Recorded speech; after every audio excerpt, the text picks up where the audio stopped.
This is another in the series, First Reads, where I take a look at a poem by a poet I do not know or know very little about.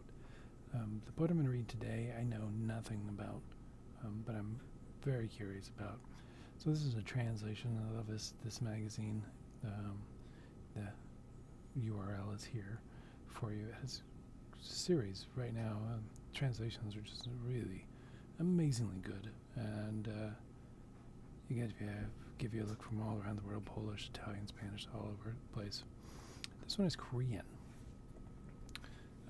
Every time I look at a poem, I like to look at the original just to see the shape. It's going to be a little harder with me for me to look at this one in Korean because I don't know anything about Korean. I look at the shape here, it's kind of boxy like.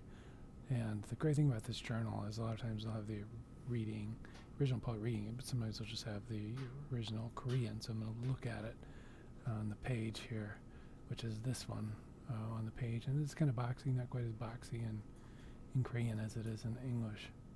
I don't know what to notice, but I can see I don't know anything about, Korean at all.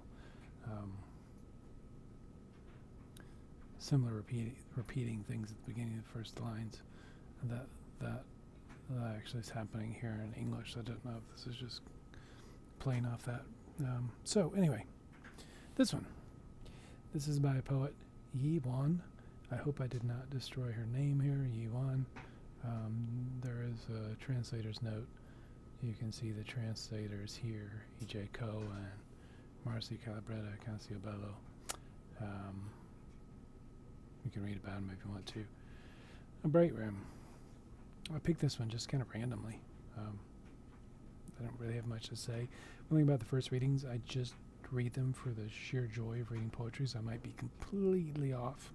If I went back and read it, with the realms of, in the realm of literary theory or having to teach it or something like that, or putting it in the context or the history of its period, I might read it completely differently. So I'm just going to read it. And I haven't read it before, so who knows. A Bright Room.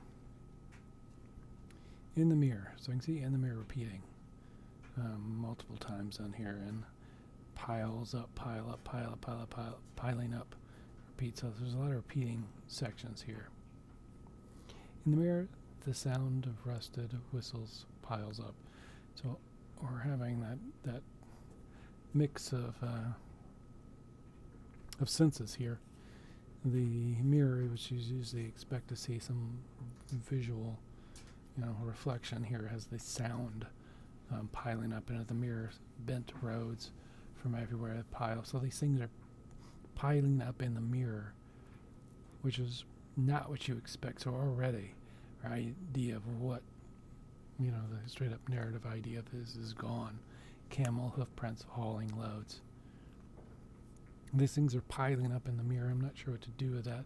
If the mirror is reflecting us, and so these are piles up of things that are reflecting society, so it's piling up. The Stendhal notion that the novelist just holds a mirror to society.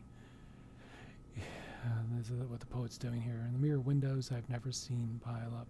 In the mirror, things that still have shapes pile up. Is the mirror symbolic for something else? Is the mirror some contemporary thing that we look into the mirror, like the smartphone screen? I'm not sure. I don't have anything to base that on yet. That's just a conjecture. In the mirror, things that I still have shapes pile up. In the mirror, hands carry a key to the road. Love these lines. I'm not sure what to do with them, but I like this image. It's breaking your idea of what the poem is, what you expect, the straightforward meaning out of a poem. It's not there. It's already broken. And even what your senses are experiencing, they're broken right in the middle of these lines. The aimless, dark, dim sky squats down, piling up. In the mirror, there's a place that can't get any darker. In this place, the blinking stars keep rolling around. In the mirror, jagged, transparent valleys cave in. Wow, it's a very surreal image, I think, here that we see.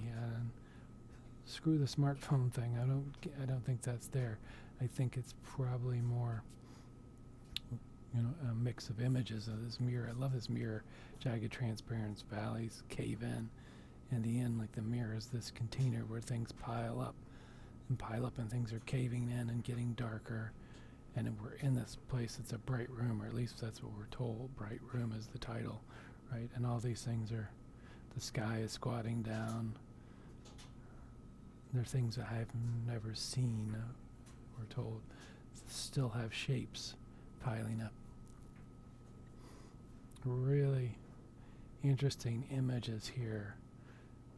The meaning of this is, I'm not really sure, but I gotta say it, when I read a poem, I don't really care if I get the meaning, or if there is a meaning, if there's supposed to be a meaning. I'm more interested in the images that it calls up, what it makes me think of, where it makes me go. I think that sometimes I like this with like, I like reading like haikus, because they will, take the two images together that are completely separate and make you, as the reader, go somewhere with them. But I like this because it feels a very contemporary version of it. It doesn't feel like some kind of traditional mirror. This is almost like a sci-fi image of a mirror, bending in on itself and piling things up. Anyway, I really like this. It's funny. Really like this thing that I don't know that I could explain, but I'd like to see more of it. So Yiwan, like I said, South Korean poet. Very interested to see some of her work beyond this.